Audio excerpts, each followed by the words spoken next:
The Sarentu Way, written by bluetheseraph. Chapter 1, Cryo.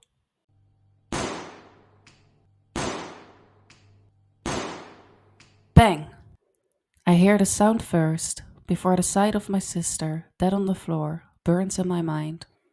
I want to scream, I want to yell, I want to cry, but nothing comes out of me. Mercer's gaze on me makes sure of that. I, I don't think I can do this, I say, taking a hesitant step away from the firing range where Talon and Nor were already standing, holding their guns to shoot the targets on the wall as we'd been instructed to. They stopped and looked over, hearing my voice. I can hardly look at guns after that day, much less shoot one, and that Scrung knows it.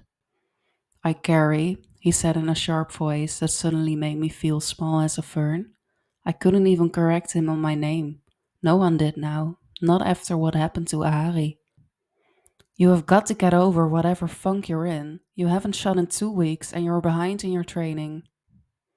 I just can't. I'm sorry. My retort was fast, but my voice wavered in each syllable. He walked slowly up beside me, and all I wanted to do was shrink away.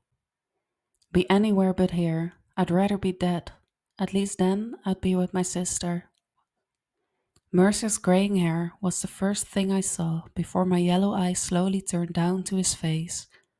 My tail cowered around my legs before my ears folded down a little.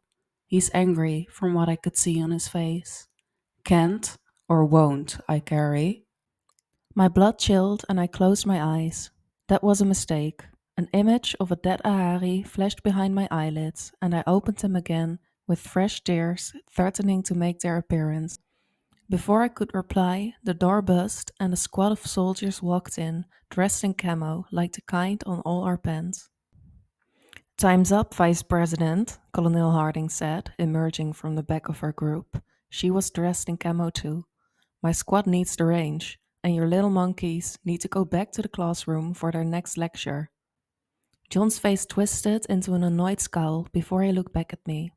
No dinner for you tonight, and every day you don't train from here on out, he said firmly before marching out the door, waiting for us to leave before he could close it. A sigh of relief left me before I realized Nor was quietly ushering me out with a hand on my back. Talon and ri'nela were already walking out ahead of us, with Harding shooting them dirty looks from the corner of her eye.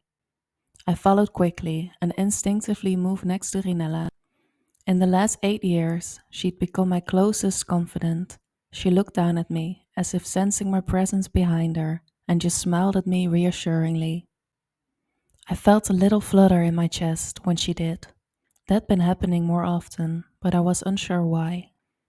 Are you all right? She asked as the four of us walked together down the hall towards our classroom, Nor switching to walk at Talon's side rather than mine so ri'nela could drop back with me.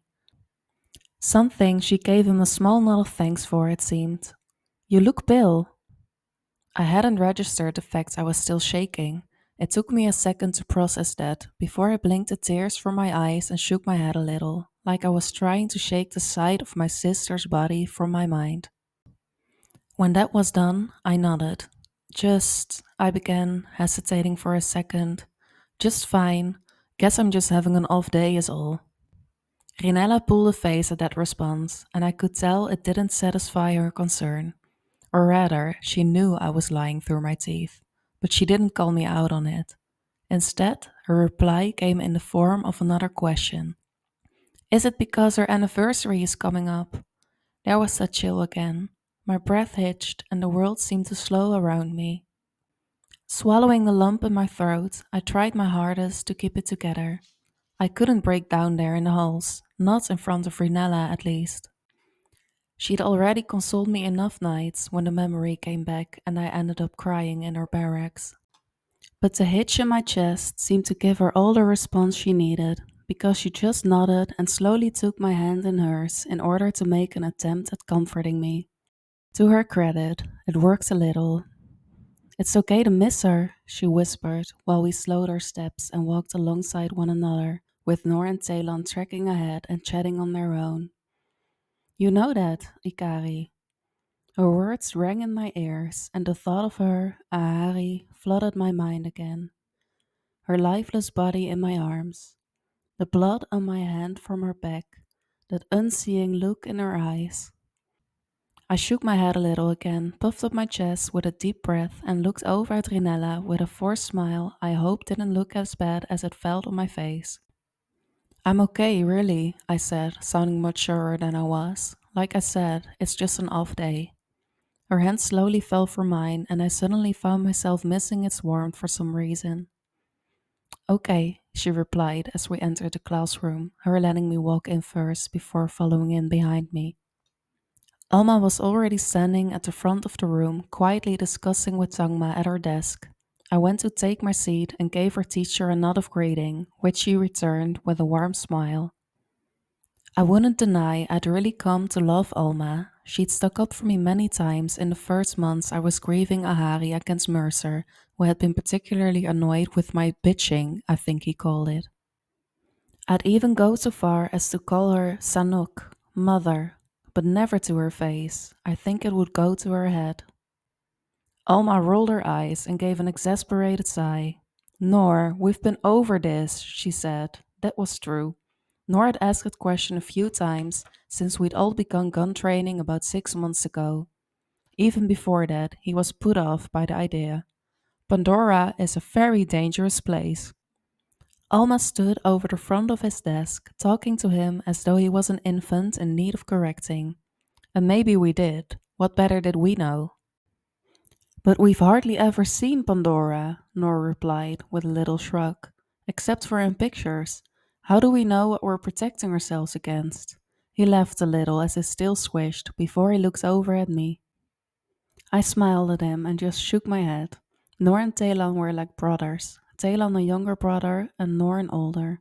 He knew exactly who he sounded like to me. That was why he looked at me. Shkwang, I mouthed to him, which he stuck his tongue out at. That made me giggle a little myself, the first time in a while I'd so much as genuinely smiled. Ri'nela reached over to smack my shoulder with a smile on her face as Alma rolled her eyes at us. But as she opened her mouth to presumably scold our childish antics, we heard the door open before Mercer's voice cut into the classroom. Cortez, I need to talk to you over here, now, he demanded behind his mask, a soldier about 6 feet from him with a heavy gun in his hand. Our teacher froze for a second before lifting her hand to us, gesturing for us to hold ourselves for a moment while she dealt with Mercer. Look, urgent orders have come down from Hell's Gate, he said to her. I stood up at that and moved to slowly stand next to Nor. Hell's Gate. I had heard about that place before. It was the head of the RDA operations on a whole other continent. Mining sites were all over that area, digging for something the humans wanted back on Earth, but what that was, I didn't know. Nor sensed my sudden presence and looked up at me before looking back at Mercer slowly. Everyone's attention was on him now, even Taelan's. He continued, We're being evacuated from Pandora. I need you to grab your stuff before... The lights dimmed in the halls outside our classroom window and the red lights of the facility started flashing. The low sound of the alarm started before Mercer sighed. Before the panic starts. Alma seemed surprised and shocked as we were. Nor quickly stood up and Ri'nela moved to stand behind me, laying a hand on my shoulder.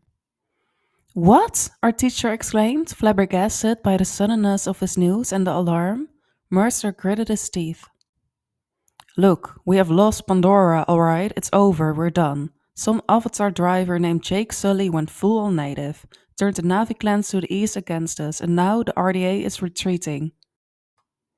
It was like some miracle. Whoever this Jake Sully was, he was a savior, an angel, the humans might say.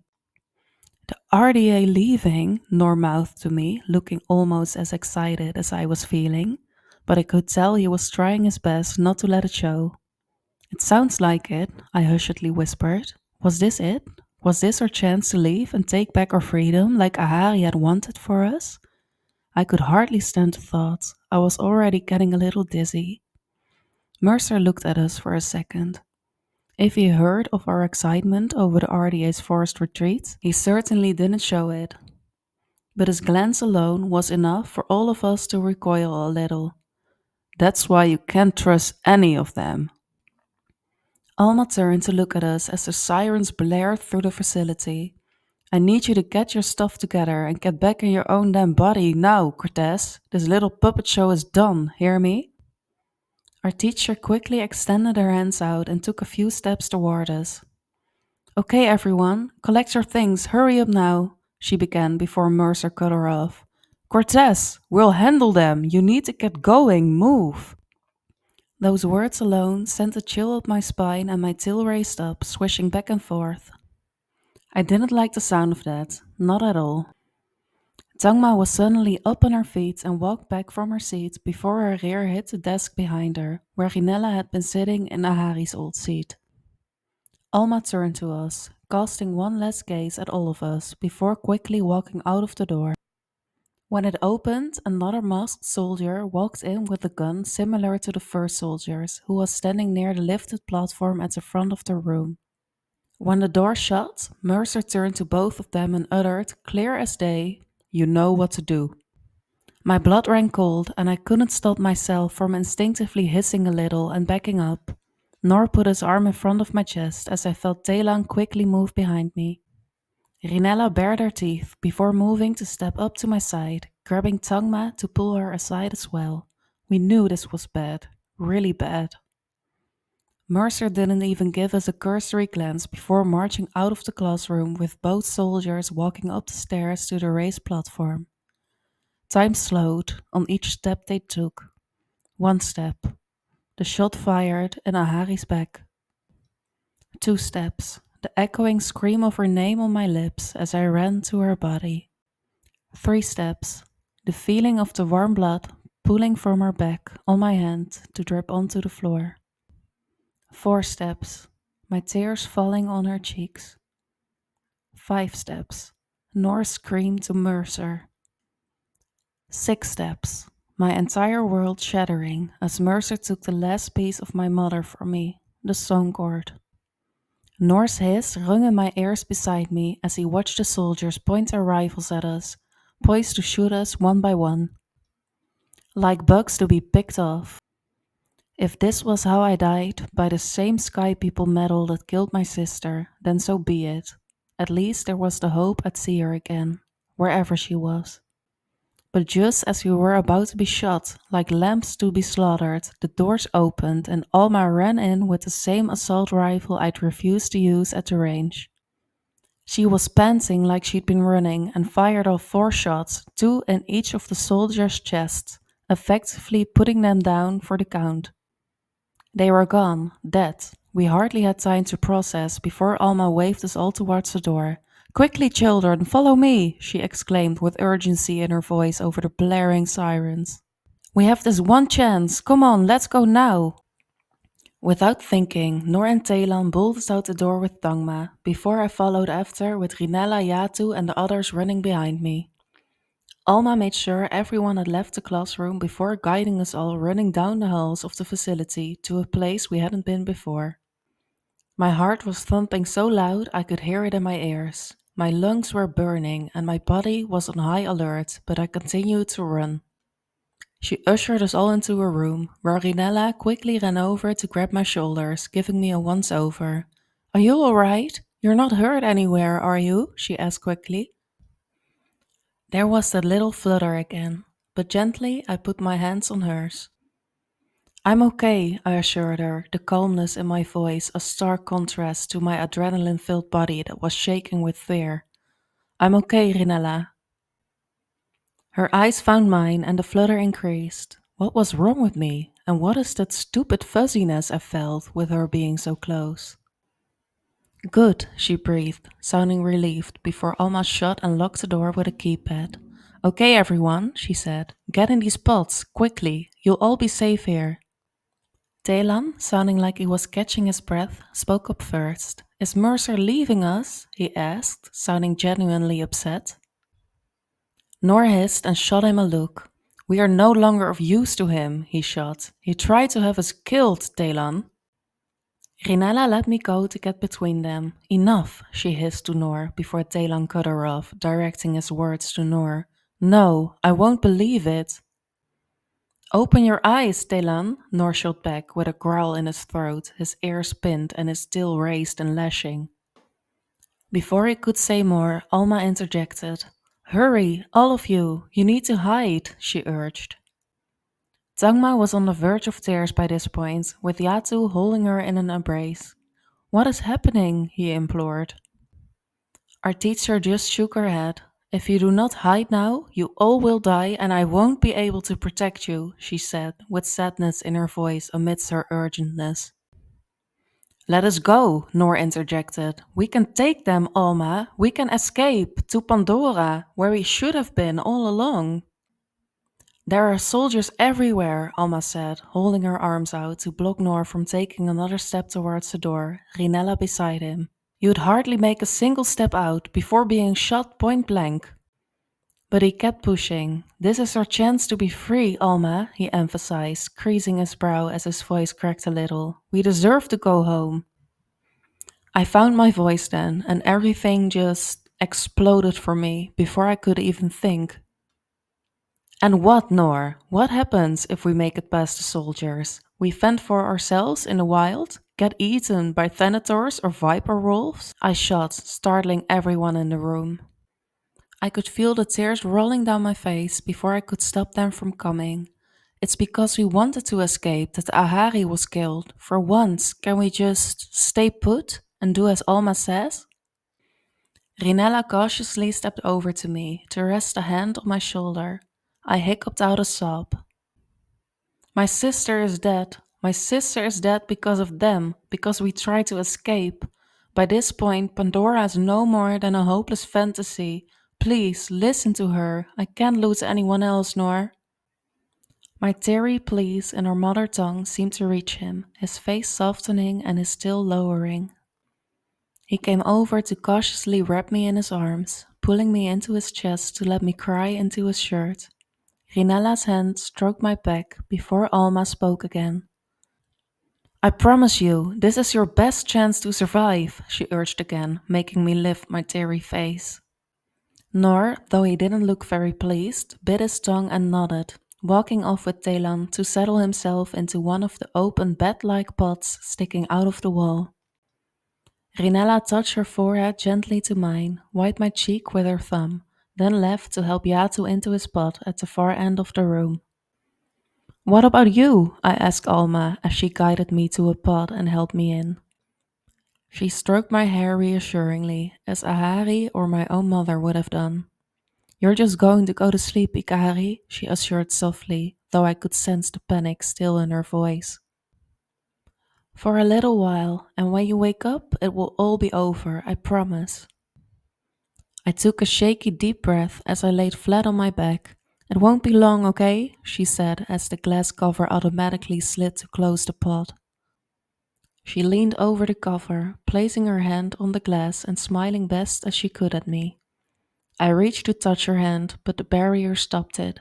It was then that I could really see the difference in her hands. My 4 fingers compared to her 5. She was so different than us. She wasn't even Navi, just a human puppeting a body made from our DNA. But she was the closest thing I had to a mother. Okay, Masanok, I uttered, the last thing I remember before falling asleep.